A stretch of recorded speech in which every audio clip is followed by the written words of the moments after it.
Olá, seja bem-vindo, seja bem-vinda. Iniciamos Espiritismo e Educação e rogamos as bênçãos do nosso Mestre Jesus para que possamos até o final estarmos aqui envolvidos em vibrações de paz e de amor, para que possamos fazer as abordagens educacionais à luz da doutrina espírita.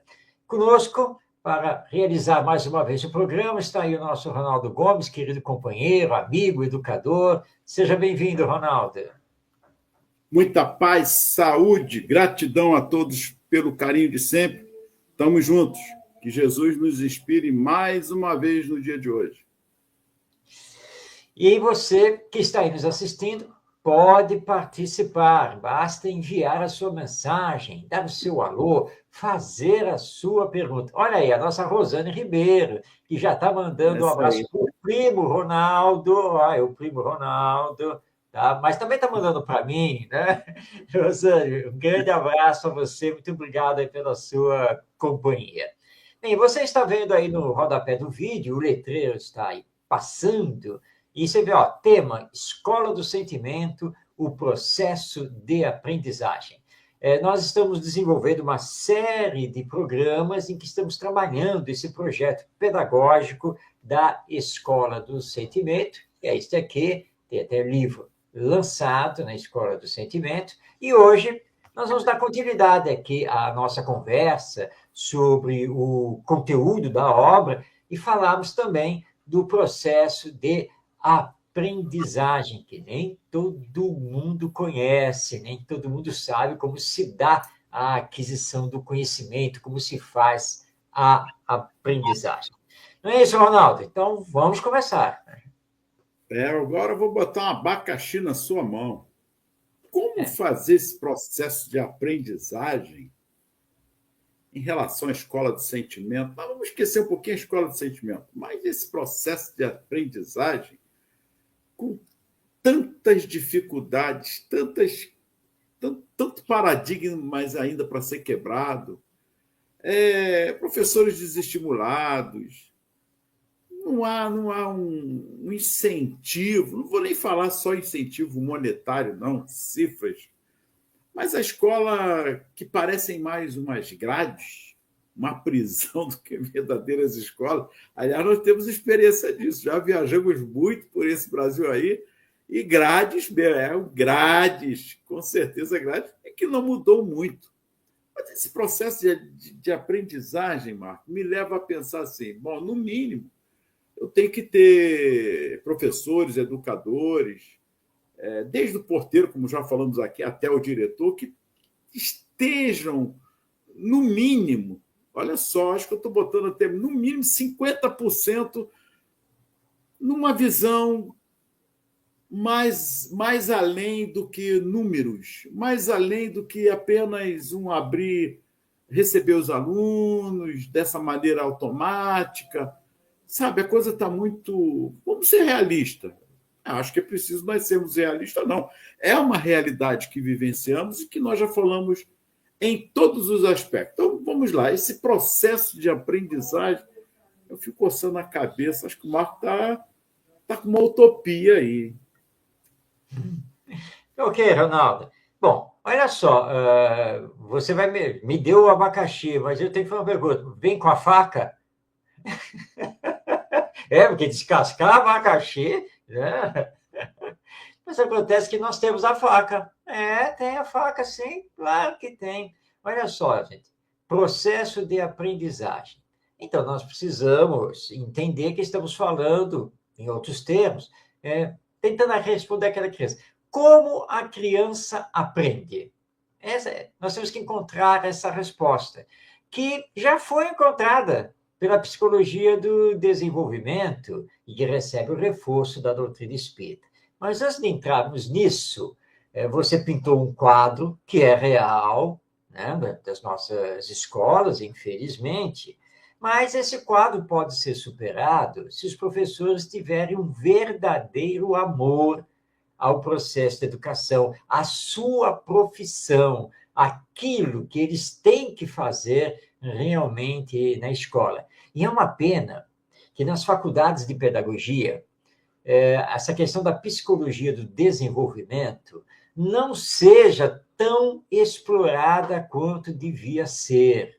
E que muitos que estão ali estudando e vão ser professores, pedagogos, vejam isso apenas como mais um conteúdo dentro do que se tem que estudar para a sua formação.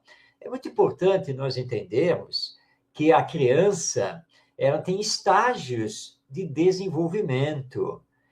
A criança tem toda uma psicologia que também se desenvolve e que ela não aprende do ponto de vista abstrato, porque ela precisa do concreto para realmente começar o seu aprendizado, apesar da criança ser um espírito reencarnado. Mas quando o espírito reencarna, ele depende do corpo. E aquele corpinho frágil, cujos neurônios ainda estão se desenvolvendo, né, os braços, as mãos, etc., ora, não permite esse corpo que ele se manifeste tal qual ele é. E todas as conquistas dele, já realizadas até aqui, ficam latentes nele, mas são dependentes do desenvolvimento daquele corpo.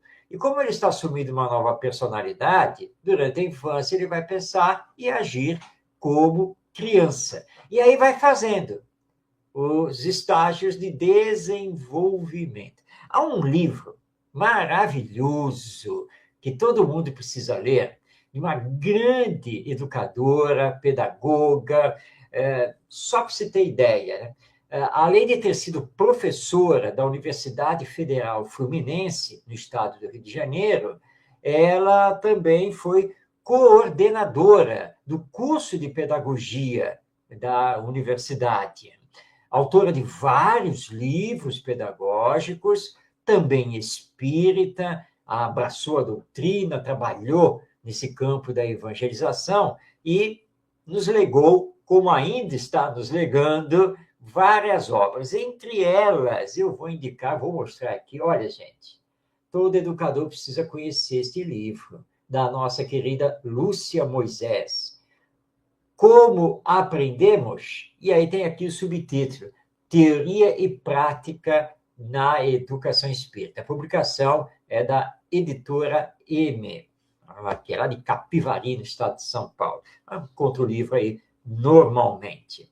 Então, apesar dos pesares, apesar de todos os problemas aí, físicos, técnicos, salariais, etc., que o nosso professorado enfrenta, apesar da política, né, que infelizmente invade as nossas escolas, apesar das grades, se os educadores tiverem amor à tarefa da educação, tudo isso é possível, sim, superar.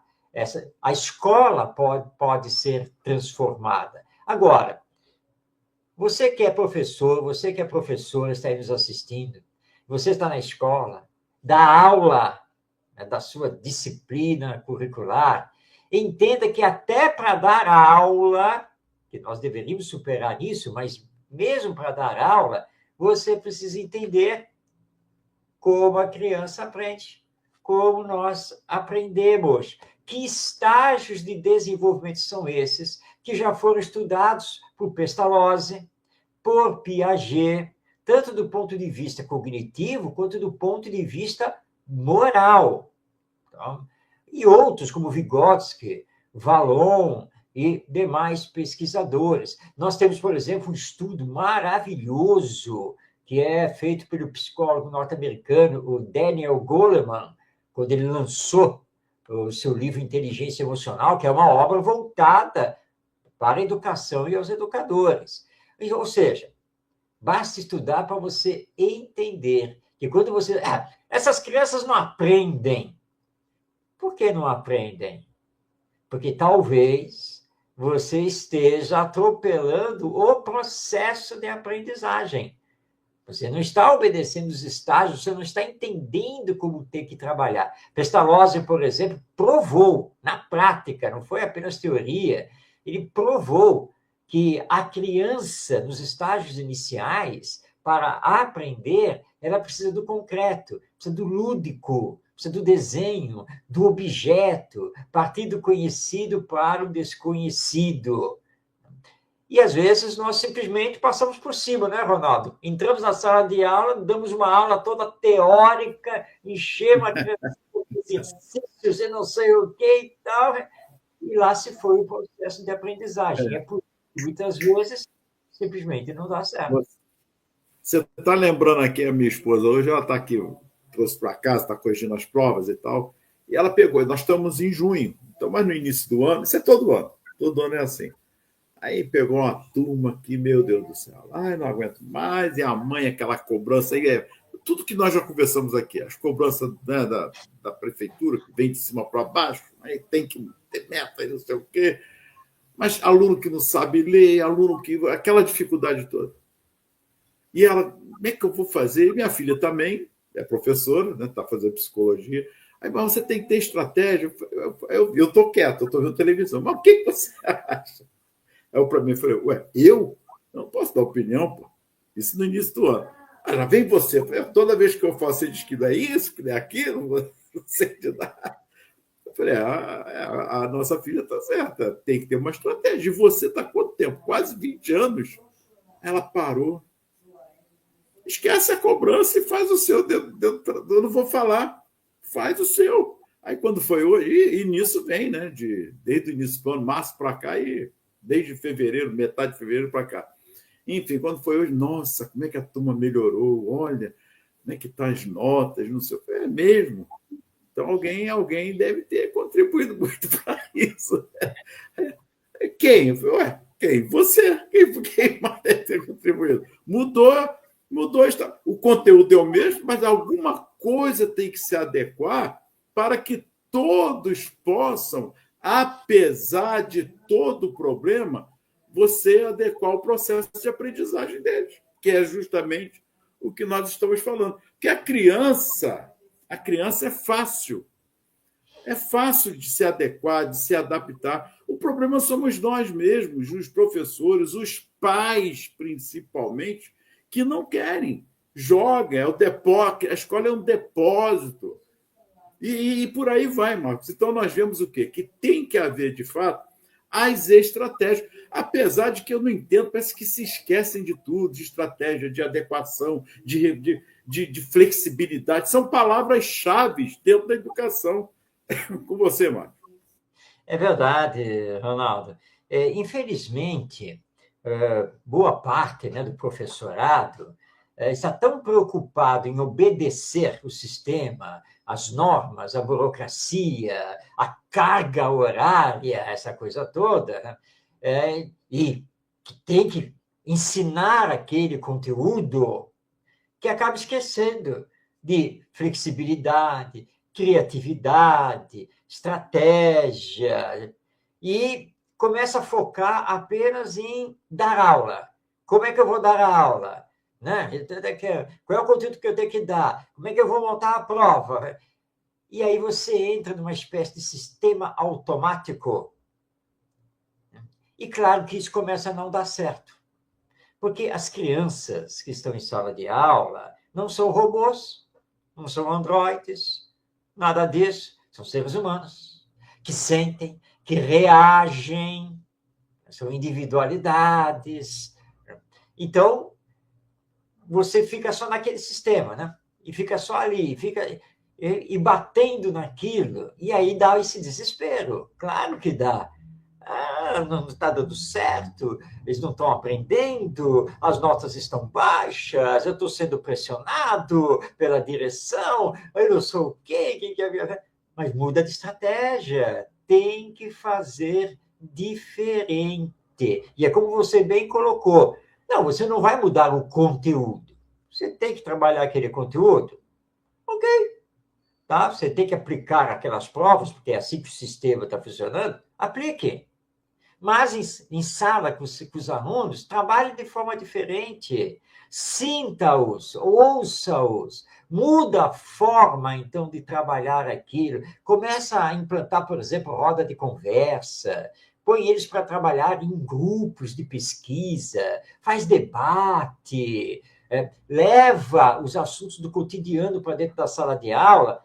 Claro, você não vai perder o seu conteúdo de matemática, de língua portuguesa e etc. Mas você vai adaptar, você vai adequar.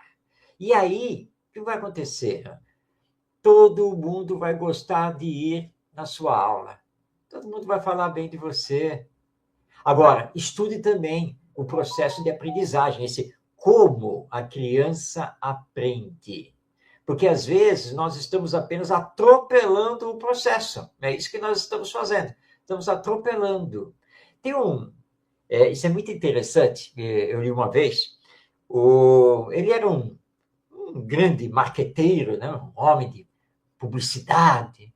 E ele foi convidado para fazer uma palestra num congresso, né? Congresso de marketing e publicidade.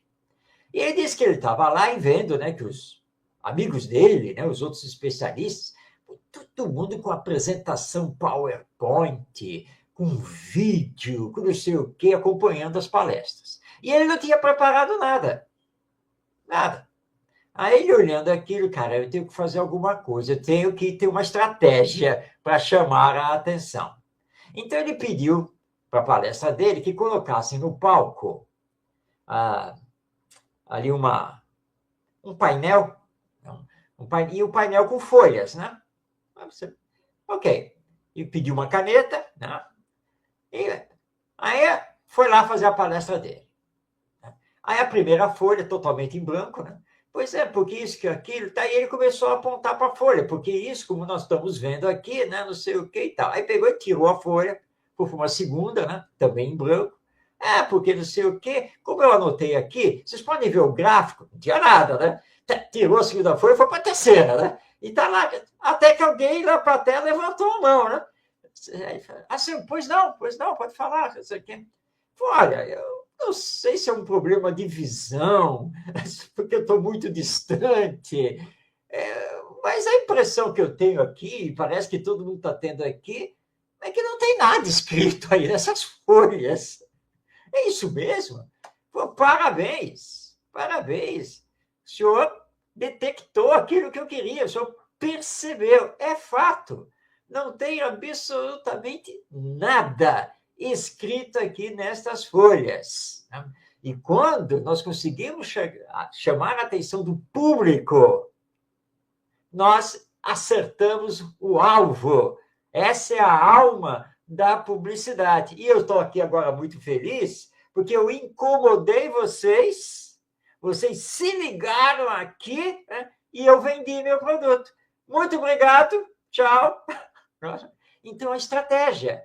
Ele mudou a estratégia para poder chamar a atenção, trazer o público a ele. E, às vezes, na sala de aula, nós temos que fazer isso. Eu estou lembrando aqui, Ronaldo, de uma querida professora, a Lucy. Lucy era de Nova Iguaçu, que fica aqui na Baixada Fluminense, o Grande Rio. Lucy era professora pública e ela tinha esse problema, né? Trabalhando numa escola do município, lá de Nova Iguaçu, e crianças rebeldes, etc, né? Etc. E ela disse assim, e tinha aquele.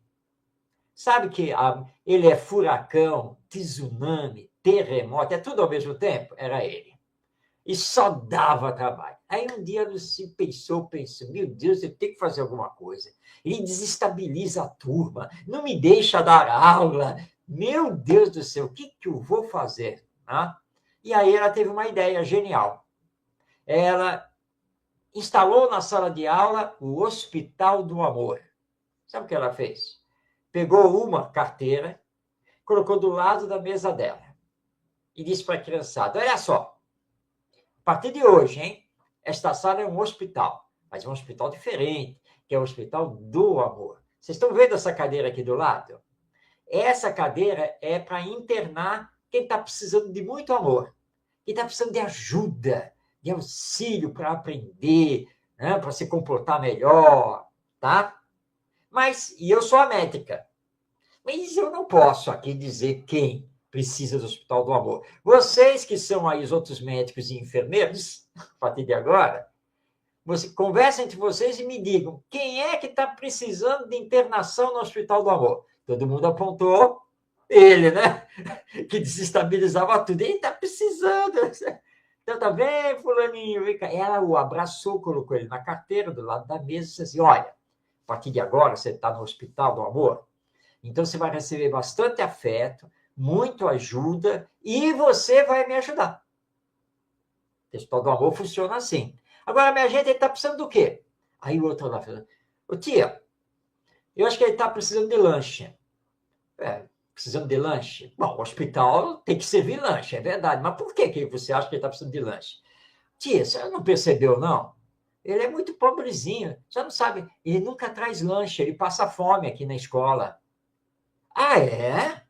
Tá bom, minha gente, e como é que nós vamos resolver isso? Aí a outra lá, eu posso dar um pedaço do meu pão para ele. Ah, eu também posso. Aí se cotizaram para que todos os dias ele tivesse um lanche. E assim a coisa foi indo, e foi, e ele foi melhorando. Pararam de brigar com eles. Tudo isso a turma mesmo decidiu. Né? E um dia, assim, olha, gente, hospital não é para a pessoa ficar internada a vida toda, não é? Então, o que vocês acham? Já pode dar alta para ele? Ah, pode, porque agora se enturmou, sabe o que não sei. Então, Flaninho, volta lá para sua carteira. E agora, minha turma? Tem alguém agora que ainda está precisando de internação? Aí indicaram outra. E assim foi, o Hospital do Amor. Olha que beleza. Uma mudança de estratégia. E alterou tudo, transformou tudo. E ela não teve mais os problemas todos que tinha até então. Então, é muito importante, realmente, conhecer o processo e saber utilizar as estratégias. O importante é porque você tem que pegar o dia a dia, o que está acontecendo ali. De um planejamento que você pode fazer, nós já falamos aqui, que é justamente o aspecto de você já com a turma desde o início do ano, principalmente com a turma, não precisa nem ser com os pais, não. E isso funciona. Isso é por experiência. Qualquer lugar, qualquer escola. As estratégias de disciplina. Se acontecer isso, eles é que vão criar essas regras. Nós já comentamos aqui. Mediação, a escola já tem a regra. Agora, dentro dessas regras, o que nós podemos mediar aqui com vocês? Aí vai, olha, e flui, e acontece. E, de fato, surge um efeito maravilhoso. Não é utopia, nada. Façam que vocês verão como funciona. Uma coisa que aconteceu quando faltou, eu estava numa escola de ensino fundamental, básico, o ensino básico, vai até o ensino médio, e me chamaram para que o professor faltou para que se eu pudesse dar uma aula. Eu fui dar aula de filosofia, aí eu fui lá dar aula de filosofia. Mas o aluno com o celular na mão, o tempo todo com o celular na mão. Eu continuei, fui deixando o pessoal olhar para mim, olhava, eu parei e falei assim, você quando está tomando banho, você está com o celular? Aí ele não estava me olhando, ele olhou, não, professor, desculpa, não, vamos continuar. Vê se vocês entendem. Aproveitar o momento, não tem que fugir. Outra coisa, quando você está namorando, beijando assim e tal, você está com o celular na mão? Professor, também não. Vamos à prática. Isso aqui é o quê? É uma sala de aula. Uma sala de aula? Você tem certeza que isso aqui é uma sala de aula? Poxa, professor, claro, o senhor já está me constrangendo. Eu? Olha como é que é, olha só a jogada. Aí o pessoal, como assim? Você está o tempo todo no celular? Eu falei, calma. Eu acho que é o inverso. Aí ele, não, professor, mais uma vez, desculpa. Não, tudo bem. Eu vou colocar você daqui para fora. E aí, como é que fica? Você está com o celular. Eu tenho autoridade dentro da sala de aula. Como fica? Aí ele, não, professor, você tem... Você me desculpa mais uma vez e tal. Pô, ensino médio, cara. Segundo ano. Olha a minha barbinha, meu cabelinho. Tinha mais um pouquinho, né, de cabelo. Aí ele, não, desculpe. Então, aí levantou, quis me abraçar. Eu falei, não, está tranquilo, meu amigo. Está tranquilo. Filosofia é para isso mesmo, é para fazer pensar. Eu não sou contra celular, você na sala de aula, mas é o momento para isso. Existem os momentos. Aí foi quando eu entrei. Vamos imaginar aqui que você fala assim, professor, vamos na minha casa, eu gosto muito de você. Tudo bem. Aí estou na sua casa. Você fala assim, olha, fique à vontade, professor, a casa é sua. Aí eu, tá bom, tiro o sapato, fico de cueca, andando no meio da sala, vou no quarto. Aí o pessoal ficou me olhando. Aí ele, não, por favor, você mandou aí teu pai, tua mãe, meu filho, o que houve? Não, não sei. Eu falei, não, é que ele pediu para que eu ficasse à vontade. Aqui a casa é minha. É o que vocês fazem. É o tempo todo que vocês fazem com a escola, com o espaço que não tem um respeito, é isso. Mas quando é com vocês, mas vocês fazem. Entendeu, Marcos? E criou uma reflexão. Aí eu não vou contar porque a coisa fluiu. Toda vez que eu entrava, eles falavam assim: já viu o professor com a cueca, hein? Cuidado. Aí os professores não entendiam. Eles contavam o que aconteceu na sala de aula. Aí o professor Rolando fez isso? Fez, né? O professor com cueca, tem que tomar cuidado. Entendeu? Porque causou uma reflexão de que não é assim. Estar à vontade, ficar à vontade, é o quê? Um respeito, de você se sentir confortável, respeitando o lar, as pessoas estão aqui te respeitando também. E um lar, uma escola, quando bate o sinal, quando batia o sinal, então o pessoal já me olhava e já vem lá o professor com a cueca, olha lá. Aí já ia entrando para a sala de aula. Na brincadeira, a coisa foi fluindo. Criei uma estratégia, talvez chocante, não, nada demais, uma brincadeira, e criei para eles mostrando através de uma brincadeira o que é respeitar, o que é saber os momentos para que se faça alguma coisa. Mas, e às vezes, Marco, porque se você se estressar, o que é natural também, porque às vezes o professor vai se estressar, aí você perde o seu próprio espaço, não é nem com eles, o seu próprio espaço em relação ao que você está fazendo. Eu gostaria de ler aqui, no seu livro, que, aliás, você aborda aqui alguns aspectos. Eu não vou ler todos. Você fala aqui, por exemplo, os alunos devem viver em liberdade, as portas devem estar sempre abertas, 8 horas de atividades por dia. Poxa, a aula, né, 100 horas de duração de troca, sem um intervalo para alguma coisa. Não é, mas é aquele intervalo com algum direcionamento. Não é deixar solto também, não. Tem que haver um direcionamento. Eu estou pincelando algumas coisas aqui dentro das próprias atividades lúdicas que tem que haver. E tudo isso nós sabemos, Marcos, que existe. Agora, na prática, nós não vemos os professores, os educadores, quem está à frente, porque a cobrança é grande. Então, o tempo para isso não existe. A parceria com o próprio colega, às vezes, de educação física, eles se acham diferentes. Vou dar só o que é uma aula de educação física, que não pode criar uma parceria com o professor. O professor que é de arte, o que pode fazer uma parceria com o professor de português? Porque todas as disciplinas estão interligadas, mas não vêm, às vezes, dessa maneira. Cada um no seu quadrado, ok, e pronto. Fica uma competitividade. Porque a classe, a regência, são de todos. Se naquele horário está um professor de português, a regência é dele. Saiu o professor, entrou de matemática, a regência é de matemática. Aí fica de outro assunto também.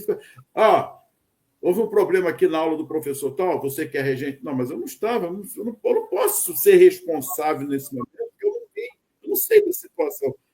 São contextos. A escola precisa quebrar paradigmas. Me perdoe, mas precisa quebrar paradigmas. A escola, os alunos são de todos, não é de um professor, são de todos. E os pais devem estar conscientes e participar disso. É verdade, Ronaldo. O trabalho tem que ser de equipe, união. Não pode ser um trabalho meramente individualizado, né? Só eu penso só no que eu tenho que fazer, depois largo para o outro. Não, tem que ser uma equipe. E quando não existe a equipe dentro da escola, a escola vira uma balbúrdia. Essa aqui é. Aí os problemas, as dificuldades se agigantam, se avolumam. Então, é preciso realmente ter o sentido de união, de solidariedade, de equipe pedagógica, que está ali à frente dos destinos da escola, dos destinos daquelas individualidades e todos aqueles educandos que estão ali. E precisamos trabalhar nessas estratégias muito também o cotidiano. Uma vez e aí vamos trazer aqui que isso também serve para a evangelização no centro espírita. Nós somos de escola, mas também serve. O exemplo que eu vou contar aqui agora foi na evangelização. Tá? Eu estava com a turma, uma turminha ali na faixa dos seus 12 a 14 anos de idade, e eu disse a eles assim, olha só, aqui na cidade do Rio de Janeiro, nós temos, mais ou menos, mas eu vou falar um número redondo para facilitar, nós temos 1 milhão de pessoas vivendo em favelas, nas comunidades, tá? Com pobreza. Isso mais ou menos, olha só, o Maracanã, vocês conhecem, né? O estádio do Maracanã. O Maracanã já teve capacidade para 100 mil pessoas. 100 mil pessoas. Se tem 1 milhão de pobres e o Maracanã cabe 100 mil pessoas, quantos estádios do Maracanã nós vamos precisar para colocar 1 milhão de pessoas? Rapidamente eles fizeram a conta e concluíram que eram 10 estádios do Maracanã. E aí eles visualizaram, né? Puxa, 10 estádios do Maracanã, meu Deus, o negócio é grande. E é muita gente, é verdade. E aí eu propus um desafio, ou seja, trabalhar a situação desafio. O que precisamos fazer para tirar esse 1 milhão de pessoas da pobreza? Ideias? Vamos, sugestões? Aí coloquei eles para trabalhar, eles se reuniram em grupos, pensaram, discutiram entre eles e começaram a dar possíveis soluções. E que eu fui debatendo com eles, mostrando os prós e contras, né? Até que no final chegou-se a uma conclusão. Não tem como resolver isso de forma imediata. É processo de transformação e que precisa da educação. E aí nós entramos, então, aqui numa grande questão, antes de discutirmos, na verdade, o processo de aprendizagem, a estratégia, etc., etc., que é o nosso entendimento sobre a educação. Como é que nós entendemos a educação? Nós sabemos qual é a finalidade da educação? Quais são os objetivos? Né? Por que educamos? Eu já contei aqui, vale a pena contar, quantas e quantas vezes eu já estive diante aí de pedagogos, o cientista da educação, profissionais que estão à frente, aí não apenas das escolas de ensino básico, mas até mesmo aí, como na universidade, como professores universitários. Quantas e quantas vezes, não é, Ronaldo? Que você, nós já indagamos, tá? O que é pedagogia? Diz aí o que é educação. E nada. Não sabem. Estão trabalhando na educação. São professores, mas não sabem. A mesma coisa na evangelização no centro espírita. Às vezes nós perguntamos, tá, tudo bem, você é evangelizador, você é evangelizadora, que beleza. Tá? Vem cá, o que é evangelização para você? Como é que você define evangelização? Como é que você vê a evangelização? Não, evangelização, a gente está lá para ensinar a doutrina, né, para as crianças. Não, evangelização é ensinar a doutrina espírita. A palavra evangelização, a outra, evangelizar, vem de onde? Vem de espiritismo? Não, vem de evangelho. O que é o evangelho? E aí é outro problema, né? Porque muita gente também não sabe dizer o que é o evangelho. Então, eu estou contando isso para mostrar que precisamos estudar. Nós precisamos entender, compreender, nós precisamos saber o que é educação, o que é evangelização, o que é psicologia do desenvolvimento, quais são os estágios de desenvolvimento da criança. Precisamos saber o que é utilizar estratégias de ensino. Nós precisamos saber interagir com os alunos e precisamos aprender a trabalhar em equipe. Ronaldo, eu falei equipe ou falei equipe? É diferente, não é? Pois é, Marcos, e nós vamos nos debruçando aí com trabalhos árduos, porque não é educar, é criar hábitos. Nós já falamos isso também. Mas nós criamos hábitos totalmente contrários, hábitos errados. Nós já falamos aqui também, mais uma vez, quando uma criança está aprendendo a andar e tem que tirar a fralda, dá trabalho, não é nada fácil. Você tem que ter amor, tem que ter disciplina, tem que ir conversando. Ela está começando a andar, já segura no sofá, na cama, vai cair, opa, aí você vai ali, só não precisa levantar, levanta, ela vai chorar, mas você está educando. É criar hábitos. Por que quando vai crescendo, a gente não cria os hábitos de educação na formação do caráter, dos limites, do diálogo? É interessante, Marcos. Parece que nós crescemos, esquecemos de nós. Eu tô aqui, eu não queria ler, mas eu vou ser obrigado a ler, porque a questão 800 do Livro dos Espíritos, ela é formidável, ela chama muita atenção. Olha só. A questão 800, eu sei que você não conhece a questão 800, mas eu vou Então, ler ela. Olha só. leia, por favor, para eu tomar conhecimento, por favor. Isso é do Livro dos Espíritos, tá? É do Livro dos Espíritos. Tá. Esse aqui Allan Kardec. Você tem? É isso aí. Eu estava aqui, olha só. O meu é mais antigo,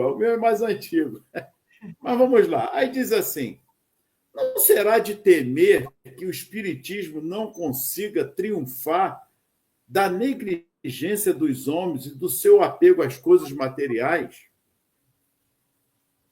E aí? Porque nós somos apegados às coisas.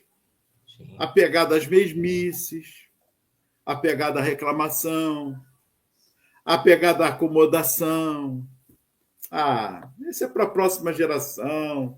Eu quero entrar para que possamos compreender esse materialismo que nós ficamos presos. Tem essa luz no final do túnel, é uma locomotiva, não é nada que vocês estão pensando. Isso não é para. Já tá, o mundo tem que acabar. E está aqui a pergunta. Não será de temer que o Espiritismo não consiga triunfar da negligência dos homens e do seu apego às coisas materiais?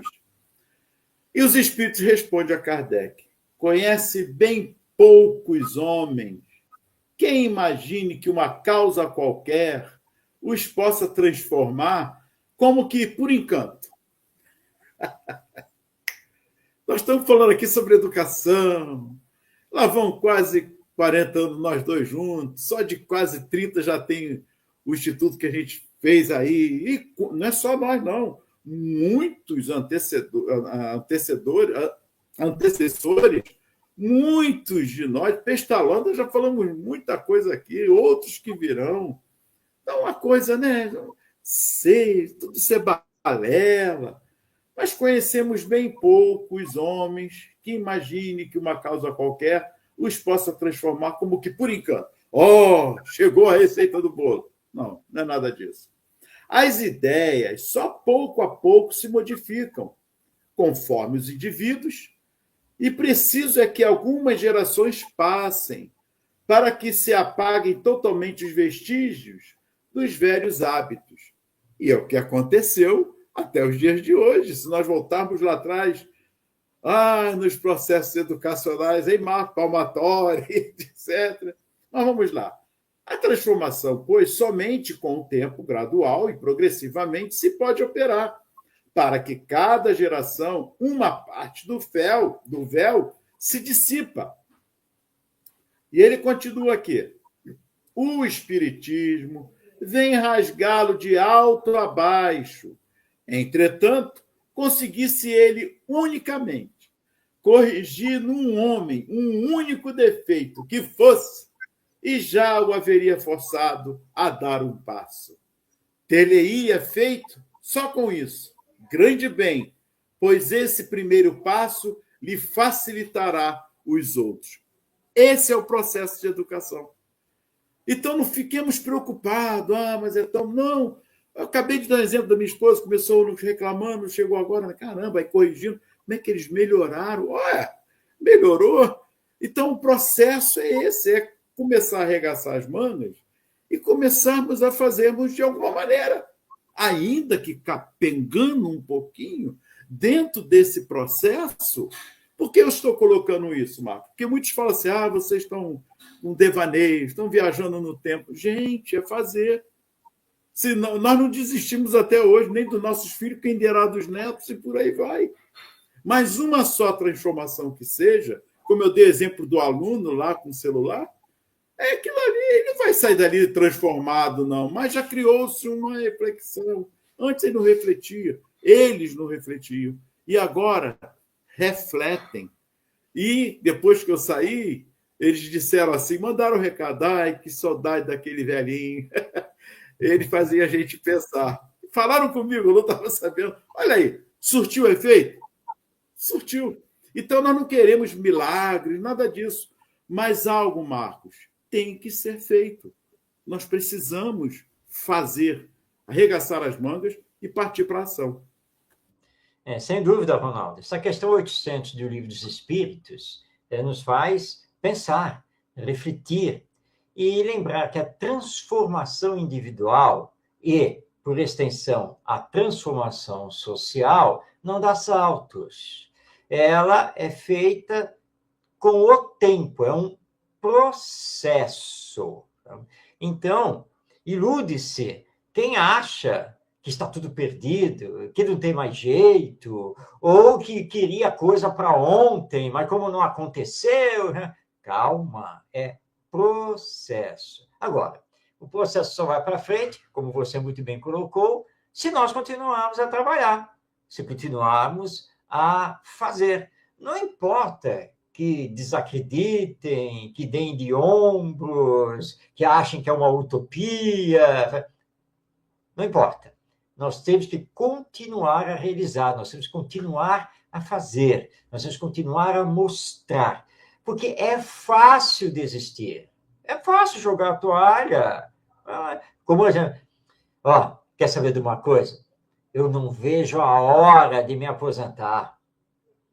Tá, tudo bem, mas enquanto você não se aposenta, estou empurrando com a barriga, né? Quem quiser aprender, que aprenda, isso, aquilo, não quero nem saber, não estou nem aí. Eu estou olhando lá, falta X tempo para me aposentar. Tá, e quando você se aposentar, o que você vai fazer?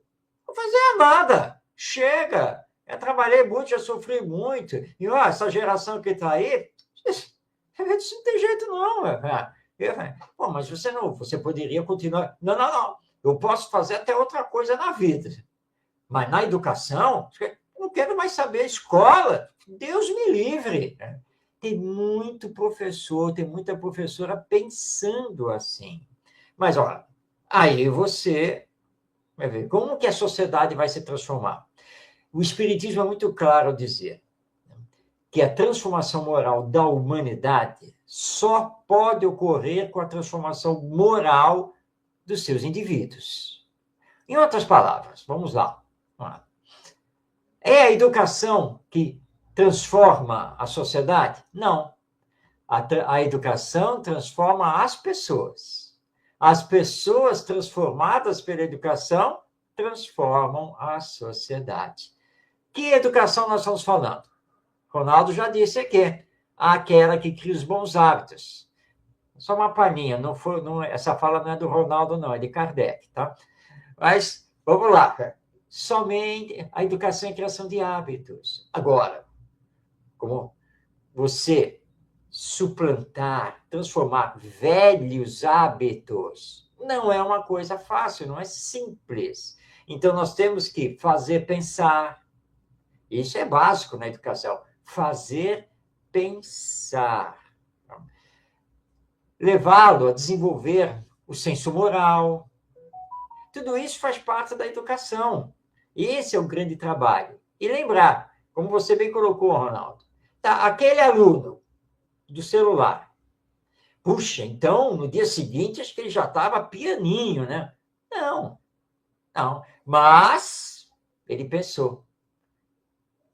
Provocou-se nele a reflexão. Para ele começar a olhar a vida de uma outra maneira. Bom, se ele vai seguir nisso, ou se não vai, ele tem o livre-arbítrio. Mas essa é a grande estratégia da educação. Fazer pensar, fazer se colocar no lugar do outro. Essas são as estratégias que nós temos que fazer, porque isso é educação, isso é educar, e aos poucos vai formando os novos hábitos que se mesclam nesse processo com os velhos hábitos, até que os novos sejam mais fortes, suplantem os velhos hábitos, e aí sim ele começa a se mostrar transformado. Dá trabalho? Ai, se dá. Leva tempo? Leva. Mas é o que os espíritos responderam a Kardec. Calma, o espiritismo está fazendo a sua parte. Mas o espiritismo não veio para salvar a humanidade. Ele faz parte desse processo revelador da verdade da vida imortal, e com isso nós estamos nos trabalhando, ou seja, é processo educacional. Você falou tudo agora. O nome daqui da nossa apresentação hoje é processo. Então, processo não é para ontem, para depois, não. É um processo. Paulatinamente, anglariano, esforços uns com os outros, regaçando a manga, partindo para o trabalho, partindo para a ação da transformação, com melhoramentos. Eu vou levantar aqui um ponto importante. Há mais de 2000 anos, um mestre, Galileu, lá nascido em Belém, uma simples manjedoura, há mais de 2000 anos, ele criou um processo de aprendizagem. Ele criou um processo de educação e que não desistiu de nós até hoje. Com exemplo e com atitude e com conduta, mostrou esse processo de aprendizagem. Sem violência. O amor dá trabalho. E ele disse, o bom só era aquele que estava lá em cima, mas bom ele não era, não. E estava aquém desse bom, mas mestre, sim, ele era, e nos deixou esse trabalho belíssimo de não desistirmos, de continuarmos, porque o trabalho da educação é árduo, porque o trabalho de educação é a reforma íntima, é de dentro para fora. E esse cara lá atrás, chamado de Jesus, o Cristo, até hoje está de braços abertos, nos amando, e disse uma frasezinha rápida: nenhuma ovelha minha que esteja perdida, não há uma só que eu não venha a resgatar. Essa é a palavra da mensagem da educação como processo de aprendizagem que estamos até hoje caindo, levantando, na lei da reencarnação como processo de educação. Que Jesus nos abençoe. Muita paz, Marcos, e gratidão a todos pelo carinho de sempre. Arnaldo, foi muito importante você trazer Jesus, nosso mestre, que é o maior educador que esta humanidade já teve ocasião, né, de conhecer. Seus ensinos estão conosco até os dias de hoje. Não consta nas narrativas evangélicas que Jesus tenha desistido de alguém, ou que ele não tivesse querido receber este ou aquele. Muito pelo contrário. Mateus, na sua narrativa, diz que diariamente eram multidões que Jesus atendia, com a sua palavra, com a sua bênção, curando, orientando. E ele é bem explícito na narrativa. Multidões, vindas de todos os cantos, o procuravam e ele atendia, e sem parar de peregrinar, né, de ir pelas cidades, de fazer seus discursos, fazer todos os atendimentos que fossem necessários. E ele deixou bem claro, né, que ele era mestre, que foi o único título que ele aceitou. Né? Ele não aceitou o título de bom, quando chamaram, né, ele falou, bom não, bom só o Pai, que está no céu. Mas mestre, eu o sou, porque sou o enviado do Pai. E nós precisamos aprender com ele, a aprender as suas estratégias, o seu processo de educar. Ele convocou 12 auxiliares, né, os chamados 12 discípulos, e ele sabia que entre eles tinham talvez 2 ou 3 que eram assim mais letrados, com uma cultura melhor, e os demais não, a nível desta encarnação. Obviamente que todos eles eram espíritos que se prepararam para vir aqui junto com Jesus. Mas ele sabia que na atual encarnação, pelo menos 6, de 6 a 8 eram pescadores. Nada mais do que isso. Né? Aquela labuta, naquele trabalho diário, ali, todos pobres lá de Cafarnaum, que era uma pequena aldeia, lá no Lago de Genezaré, mas ele sabia do potencial que eles tinham e do que eles poderiam dar com o tempo. Por isso ele fez com que os 12 andassem sempre com ele, vissem, assistissem, indagassem, perguntassem, e ele foi ensinando e colocando-os no trabalho. Então, nós temos em Jesus um grande exemplo, esse exemplo de um educador que sabia muito bem com quem estava, né? E todo mundo, ele sabia do potencial, né? Da mulher de má vida que foi procurá-lo e todo mundo ficou escandalizado. Como é que pode Jesus atender essa mulher? Mas ele falou, você está perdoada, não peques mais. E ela, grata, ela vislumbrou ali uma nova vida, e que ela podia agarrar essa nova vida, e ela agarrou. E ela vai se transformar. Estamos falando aqui de Maria de Magdala, que é também conhecida como Maria Madalena, que se transforma e vai trabalhar junto com os discípulos, porque ele sabia do potencial. Então, tomemos muito cuidado quando rotulamos. Rotular a criança, o nosso educando, é terrível. Então, tomemos muito cuidado com isso. Vamos, então, estudar. Repetindo aqui, então, hoje no nosso programa nós destacamos o livro Escola do Sentimento, que é de minha autoria, e trouxemos também o livro Como Aprendemos, da Lúcia Moisés. Mas tem muita coisa para conversarmos, né, Ronaldo? Semana que vem, nosso próximo programa. Né?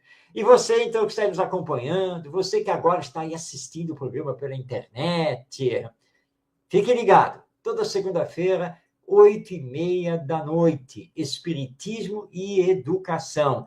E o vídeo do programa fica disponível no YouTube, no canal Estação da Luz Tavares e no canal Orientação Espírita. Que Jesus nos abençoe. Um grande abraço a você. E até semana que vem, no nosso próximo encontro.